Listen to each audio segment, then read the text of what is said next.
Imagine करो आज आप अचानक गायब हो जाओ तो आपके बैंक बैलेंस का क्या होगा। गवर्नमेंट ले लेगी या बैंक खा जाएंगी या आरबीआई के पास चला जाएगा। इंडिया में इस वक्त 35,000 करोड़ से ज्यादा पैसा एक फाइनेंशियल ग्रेवयार्ड में पड़ा है। ये उन लोगों का है जो मेहनत करके भूल गए या शायद अब रहे नहीं। सब लोग आपको बता रहे हैं कि पोर्टल पे अपना नाम सर्च करो और पैसे निकालो, लेकिन आज हम बात करेंगे उस डार्क ट्रूथ की कि बैंकिंग सिस्टम क्यों चाहता है कि आप चुप रहो और ये पैसा वही पड़े रहे। ये 35,000 करोड़ कोई टेक्निकल गलती नहीं है, ये हमारी इंडियन साइकोलॉजी का नतीजा है। डेथ का डर।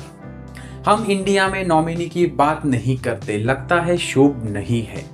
डब्बा मेंटेलिटी। टैक्स बचाने के लिए ये किसी पुराने दोस्त के कहने पर अकाउंट खोल लेते हैं और फिर उसे भूल जाते हैं। Communication gap. 70% पेरेंट अपने बच्चों को बताते ही नहीं कि उन्होंने कहाँ इन्वेस्ट किया है।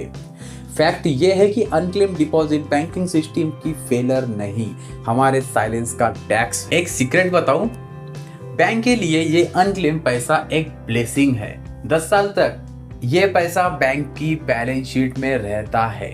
लीगली बैंक इसका ओनर नहीं है, पर प्रैक्टिकली बैंक इस पैसे को लेंडिंग यानी लोन देने के लिए यूज करता है। इस पर वो इंटरेस्ट कमा रहा है, जबकि असली ओनर को कुछ नहीं मिलता। बैंक के पास कोई इंसेंटिव नहीं है कि वो आपको ढूंढकर पैसा वापस करे। क्यों करे?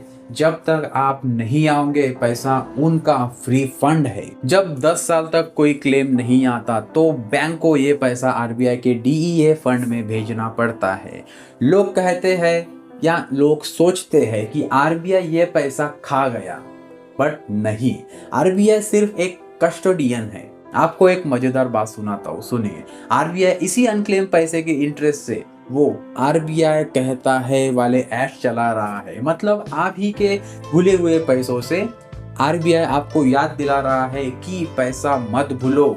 आरबीआई ने उद्गम पोर्टल क्यों लाया? पब्लिसिटी के लिए नहीं। पहले अगर आप अपने दादाजी का पैसा ढूंढना होता था तो उसे 10-20 बैंक के अलग अलग वेबसाइट पर चेक करना पड़ता था। बैंक ने जानबूझकर यह प्रोसेस को मुश्किल बनाया था ताकि फ्रिक्शन बना रहे। उद्गम ने वो सारी दीवारें तोड़ दी, अब सारा डाटा एक ही टेबल पर है। ये आरबीआई का बैंक को एक क्लियर मैसेज था कि डाटा छुपाना बंद करो। आप बोलोगे भाई पोर्टल ऑनलाइन है तो क्लेम भी ऑनलाइन कर दो ना। यहाँ आता है ट्विस्ट। अगर क्लेम 100% ऑनलाइन हो जाए तो स्कैमर की लॉटरी लग जाएगी। फेक डेथ सर्टिफिकेट और मॉर्फेड आईडी से लोग दूसरों का पैसा निकाल लेंगे। इसीलिए आइडेंटिटी वेरिफिकेशन के लिए बैंक आज भी आपको ब्रांच बुलाता है। बैंकिंग में सेफ्टी हमेशा कन्वीनियंस से ऊपर होती है। अगर आप चाहते हो कि आपका पैसा कभी घोस्ट मनी ना बने तो ये 3 काम आज ही करो, जैसे nominee audit, financial one pager, zero out zombie account.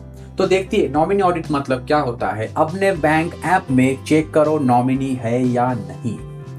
Second, financial one pager, एक पेपर पर अपने सारे अकाउंट और लॉकर की लिस्ट लिखो और फैमिली को बता दो। जीरो आउट ज़ॉम्बी अकाउंट, जो अकाउंट यूज नहीं कर रहे हो उन्हें बंद करो। कंफ्यूजन ही अनक्लेम डिपॉजिट की जड़ है। आरबीआई का उद्गम पोर्टल सिर्फ एक वेबसाइट नहीं, एक रिमाइंडर है। अगर आप अपने पैसे की प्लानिंग नहीं करोगे तो सिस्टम उसकी प्लानिंग कर लेगा। अगर आपको बैंकिंग की ये डीप रियलिटी पसंद आई हो तो इस वीडियो को अपने फैमिली ग्रुप में शेयर करो, शायद किसी का भूला हुआ पैसा वापस मिल जाए। और ऐसे ही डिटेल एनालिसिस के लिए सब्सक्राइब करो द बैंकिंग टाइमलाइन, क्योंकि बैंकिंग सिर्फ ट्रांजैक्शन नहीं, नॉलेज है। सो मिलते हैं अगले वीडियो में।